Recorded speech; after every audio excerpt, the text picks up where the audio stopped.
Yan. Hinihingo ko na tayo ay tumayo para sa respeto sa ganang mas katalangan ng Panginoon. Ito po sa amin sa Book of Matthew, chapter 8, verse 23. Verse. Inulit ko, Book of Matthew, chapter 8, verse 23. 23 to 27, pero ang babasahin lang po natin is verse 23. 1, 2, 3, go. Sumakay si Jesus sa bangka kasama ang kanyang mga alagad. Tayo sa dating manalangin. Agyaman kami, Apo, salamat po Panginoon sa umagang ito na kay ganda na yung ibinigay mo sa bawat isa sa amin. Salamat po God sa buhay. Salamat po Panginoon sa panibagong araw na aming tatahakin naman Panginoon. Salamat Panginoon dahil andyan po kayo na aming Diyos na aming tinataas at tinadakila sa aming mga buhay. Ikaw talaga ang Diyos na sang makapangyarihan sa lahat. Ikaw ang Diyos na sang lumikha ng lahat ng bagay sa mundong ito. Lumikha, Panginoon, ang aming buhay. Kaya Lord, nararapat ka namin na takilain sa aming mga buhay, Lord. Dahil wala pong tutumbasan, Panginoon, sa lahat ng iyong mga ginawa mo sa aming mga buhay. Salamat sa pag-ibig, salamat sa pag-asa, Panginoon, na ibinigay mo sa bawat isa sa aming Panginoon. Nandito kami, Panginoon, at binubuksan namin, Panginoon, ang aming mga puso't isipan upang sa ganon ay ang mga silita mo ang siyang makakatulong sa aming mga buhay habang kami ay nabubuhay sa mundong ito, Lord. At isang bibigay ng lakas ng loob na kahit anong pagsubok o trials na aming maranasan sa aming mga buhay ay nananatili pa rin kami, Panginoon, na sumusunod sa iyong mga salita mo at ang aming tatahakin ang iyong mga salita mo na siyang ibabahagi namin sa lahat ng mga taong nangangailangan ng kaligtasan na nangagaling sa iyo, Panginoon. At ito sa dalangin sa matamis na pangalan ni Jesus. Amen. Maaari na tayo po. Kung makikita po natin dito is ang aming Panginoon na kasama ang kanyang mga alagad na lumakbay sila sa lawa. Kung dito, makikita po natin, ikikita ko muna si Jesus kasama ang kanyang mga alagad na habang sila ay naglalakbay sa lawa ay nakasalubong nila ang malakas na unos o bagyo. At sa lawa, sa gitna ng lawa at alon ay napakalakas ang hangin ang kanilang salubong. Kaya nahirapan ang kanyang mga alagad. Mismo ang ating Panginoon, alam ng Panginoon na sinusubukan lang sila ang kanyang mga alagad. Sinusubukan nila. Ang ating Panginoon Jesus ay nakatulong sa bandang gilid.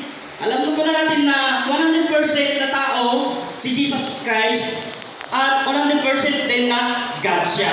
At alam niya ang kanyang alam niya ang lahat ng bagay ang ating Panginoon. Kaya dito, nung naranasan nila ang bagyo, ang kanyang mga alagad, natakot na balisa. Panginoon!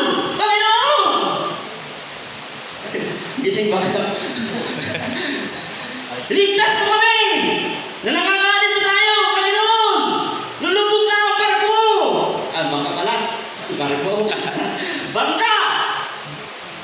Kaya, dali-dali ang ating Panginoon. Ang sinabi niya, bakit napakaliit ang inyong mananampalataya? Tumangon ang ating Panginoon at sinaway ang unos at bagyo. Hangin, tumahimik ka! Ano, tumahimik ka! Agad-agad ay tumahimik ang bagyo, mga kapatid. Kaya sa atin, ang demo po natin ngayon ay ang ating Panginoon ang siyang tagapagligtas. Ang ating Panginoon ang ating tagapagligtas. Sabihin po natin sa ating mga sarili. Ating Panginoon. Bakit ang ating Panginoon ang type natin ang tagapagligtas? Mismo, ang ating Panginoon ay na-encounter nila ng mga alagad ni Jesus. Tayo din, mga kapatid, ang mga alagad ng ating Panginoon ay nakakaranas din ng iba't ibang bagyo o unos sa ating buhay. Amen? Kahit sabihin po natin na tayo pastor, tayo pastor, pastora. Amen? Nakakaranas din po tayo ng hirap o pagsubok sa ating buhay. Mismo, ang mga alagad ni Jesus Christ, kasama niya na, naranasan pa nila yung pagsubok sa buhay. Naranasan pa nila na nahihirapan sila. Kahit kitang-kita nila ang mga bagay o miracle na ginawa ng ating Panginoon sa unang verse. Kitang-kita nila, kasama na nila ang Panginoon sa kanilang paglalakbay. Kasama na nila, kahit saan man sila punta, nakikita nila ang kapangyarihan ng Panginoon, pero andun pa rin yung pagsubok na kanilang naranasan. Alam mo ba? Sa atin din, kakabsat, hindi lingit sa atin na nililokano tayo. Nadamot Ilocano nan. Sa atin din, kakabsat, nakakaranas din tayo ng mga iba't ibang mga pagsubok o trial sa ating mga buhay. Amen? Andyan lang. Or may kakambal, kung may kambal na naipanganak, may kakambal din tayo na pagsubok sa buhay. Amen? Ang resulta lang yan, ang kasabutan lang, kasama ng ating Panginoon, hindi tayo nahihirapan dahil tayo yung mga alagad ng ating Panginoon. Amen mo ba? Tignan po natin. Nasasabi na nag-awa. Tignan po natin ang buhay ng isang pastor. Members mo, ay mga pastor muna. Yung mga members din. Tignan natin ay mga buhay ng pastor-pastora. Pastor! Tulungan mo po ako! Tulungan mo ako! May mga pangailangan po ako! Pastor! Pastora! Wala kang bigas! Pag-pray mo ako! Bigyan mo! Binibigyan na! Ikaw pa rin! Doon ako, wala ka na, binibigyan mo pa rin. Mga members, tinitignan, pinakita ng mga pastor, mga alagad ng Panginoon na matapang, lakas ng loob. During wala na, ang sa kanilang lahat, ibinibigay pa. Para pangailangan ng kanilang mga members is matugunan lang. Sinasakripisyo natin. Binibigyan natin. Tignan natin na ang mga pastor talagang na yung love ay pinapakita sa kanyang mga tropa. Hindi na pinapabayaan. Kaya sa atin din, ang resulta lang dyan is nilalapit natin sa ating Panginoon. Amen? Yung mga ibang pastor, nagtatrabaho na lang. Amen? Dahil nakaranas ng pagsubok, walang pagkain ng pamilya, walang panggatas, ang anak. Lalo-lalo sa mga walang makausap, nag-iisa sa buhay. Sabiyo. Kinausap na lang. Panginoon. Panginoon. Tulungan ka kami. Tulungan mo ako. Buti na lang. May pamilya kayo na pwede mo kausapin. Mag-asawa, pwede mo kausapin. Hindi kami. Kami. Lord, tulungan mo kami, Panginoon. Ako. Kausap namin ng Panginoon. Ayun, may mga asawa, may mga anak.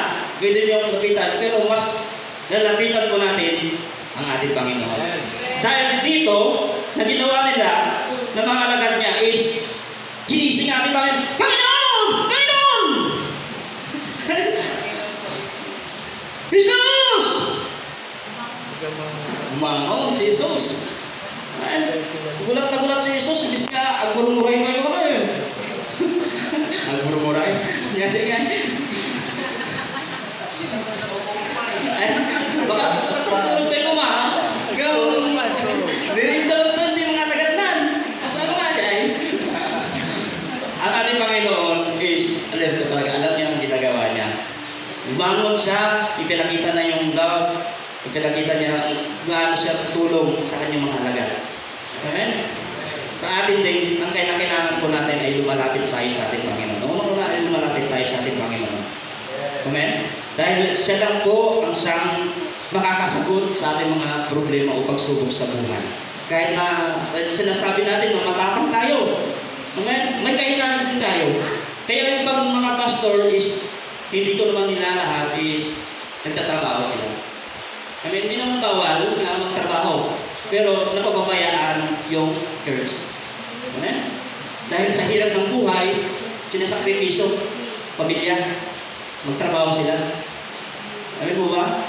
Yun yung practical. Pero kailangan talaga sa trabaho na may luwas lang ang pamilya sa pang-araw-araw. Kaya, mabarat kayo kapag may asawa, magkakaintindihan kayo na minsan, mga asawa, magtrabaho ka! Magtrabaho ka! Wala na magkakasunod ng magkain! Magtrabaho ka! Buti na lang, ang asawa ninyo ay nakakaintindi. Kahit anong pagsubok o hirap, nagtultuloy ka ng talakay, nagtultuloy ka ng asawa mo, nagtultuloy ka ng tarling ko.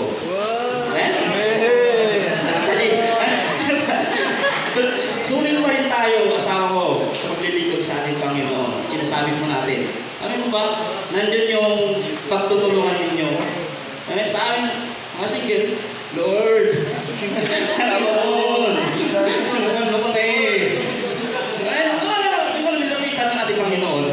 Kaya, para sa amin, naragsakan ka.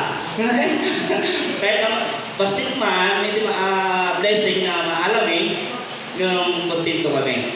Amen? Kontento. Kahit ang maliit lang naman ang ginubuhan ninyo sa trabaho, pero maging kontento kayo.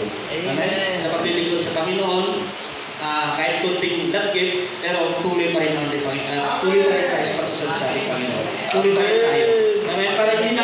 Para hindi sasabihin ng Panginoon sa akin na, bakit napakaliit ng iyong pananampalataya? Bakit? Para hindi niya sabihin ng ating Panginoon, andito naman ako na magbibigay sa iyo. Andito naman ako na tagapagligtas mo. Nandito naman ako na sa Diyos mo. Amen? Nagpapaalala. Amen? Tandaan po natin, kakabsat na daramdaman na ako Diyos, andyan ang ating Panginoon na pwedeng lalapitan po natin. Hindi madamot ang ating Panginoon. Mapagbigay siya. Amen po ba?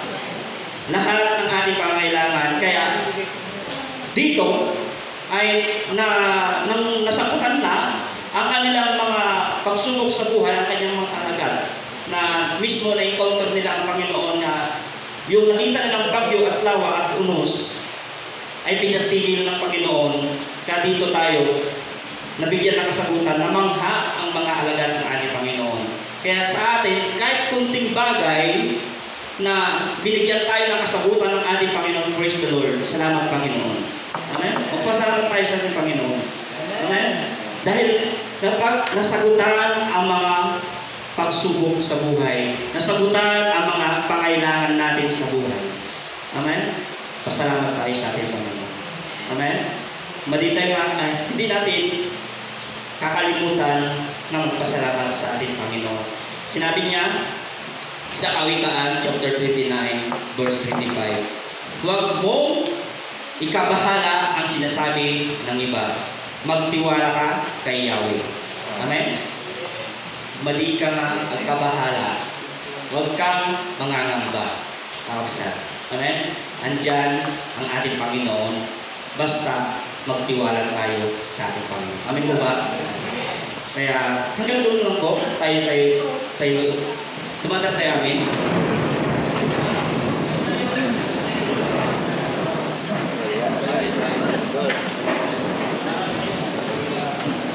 Hallelujah. Maraming salamat po Panginoon. At tayo mo natin ang nagsasabing sa oras ng problem, sa oras ng gulo, ay hindi ka nagkulang.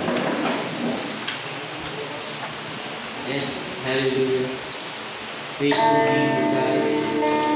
Yes,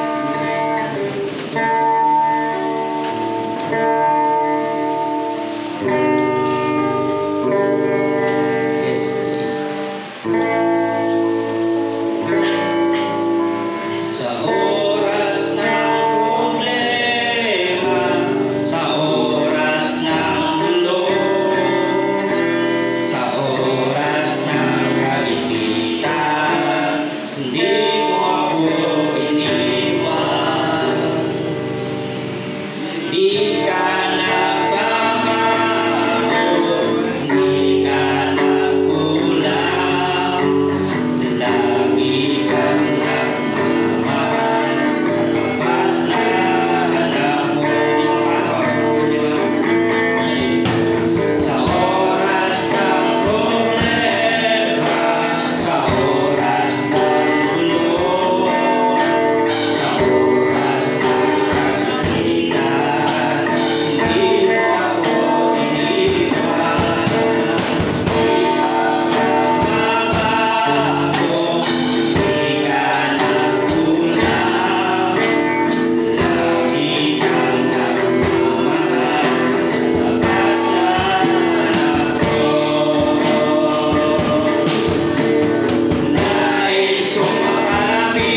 muli pinakastaman, Panginoon.